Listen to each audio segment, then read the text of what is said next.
We're coming in hot with two big gameplay updates. More augments for Victor and more utility for Soraka. Welcome to Patch Rundown 417.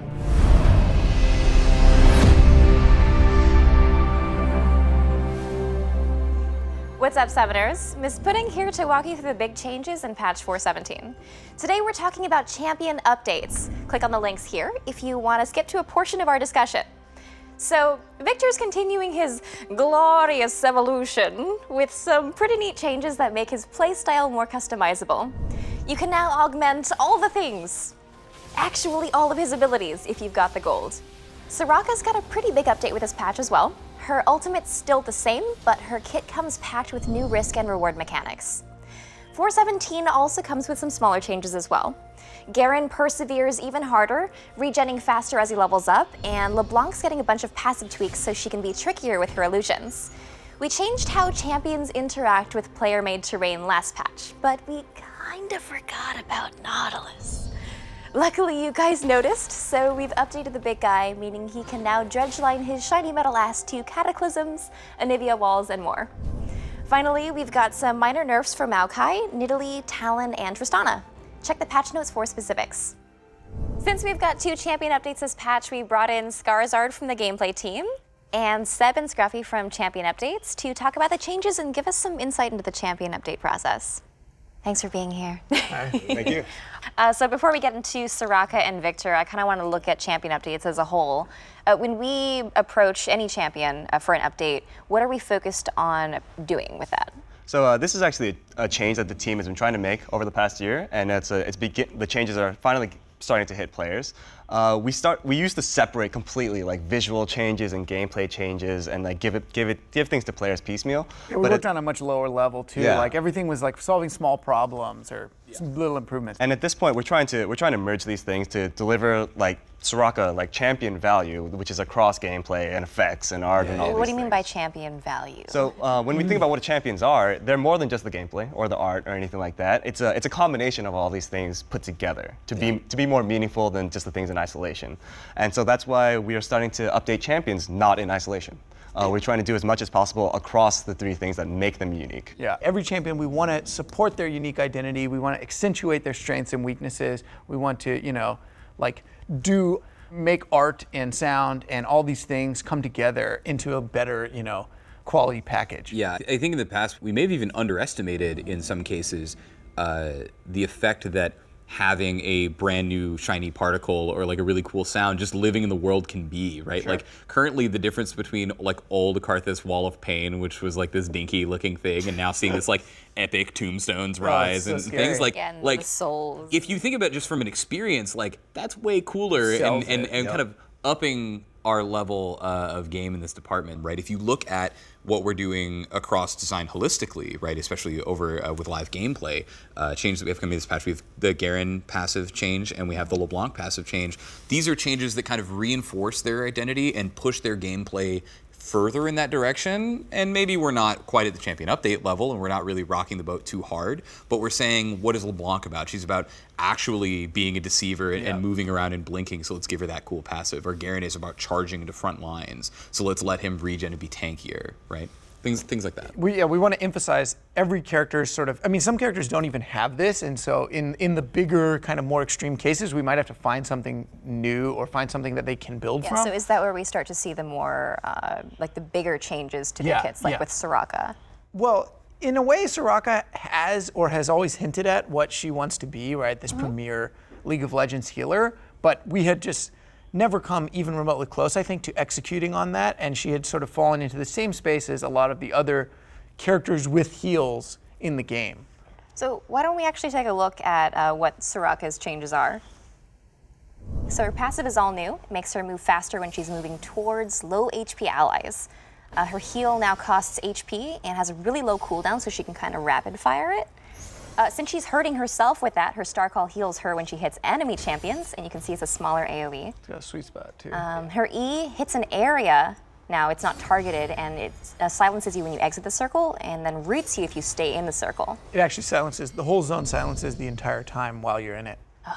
I'm never gonna get out of that. I'm just gonna look at it. I'm gonna be like, this is so beautiful. This is so Oh God, shiny. I'm Let dead. me stand right here. Perfect. Now I can't move. So Soraka, like when we were looking to like make this update, the high level goal was pretty apparent, and like it seems to be everything about Soraka was pointing towards we want this to be the healer. We want this to be the premier healer of League of Legends. Well, now but she this heals a lot, like very frequently. She does. Her healing output would eclipse every other character with a heal in the game.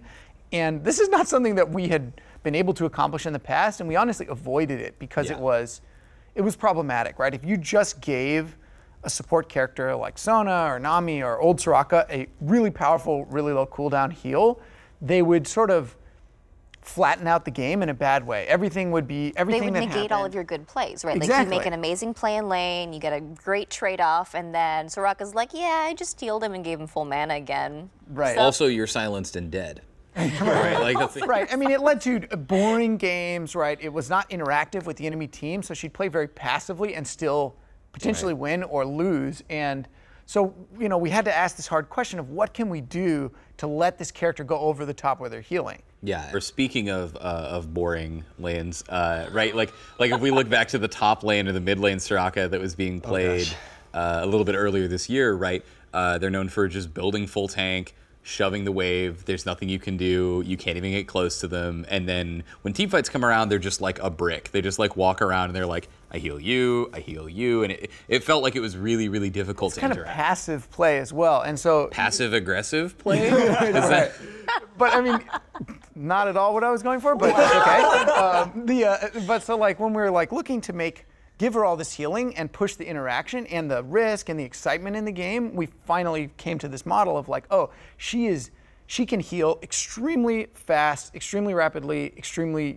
she has a really, really high healing output, but it costs her own health. And the only way for her to stay in the fight and to keep going is to hit, her spell on the enemies. And so it's like this sort of engine that's driving her to like do some healing, re-engage in the fight, do some healing, re-engage in the fight. Hit him with a star call, kind of be away, and the risk is definitely there. But there's also some trade-offs too, right? Like we took away the ability for Soraka to heal herself, and a lot of players are concerned that she's not going to be able to solo lane anymore and be able to do that battle mage Soraka build. Why do we get rid of that?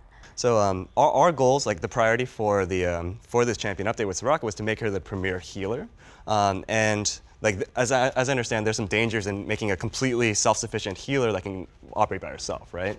Yeah. Well, she is I mean, healing how every can 2 you seconds. be a strong healer for your team if you're also too strong of a healer for yourself, right? That power is naturally going to be multiplied when there are more people to heal.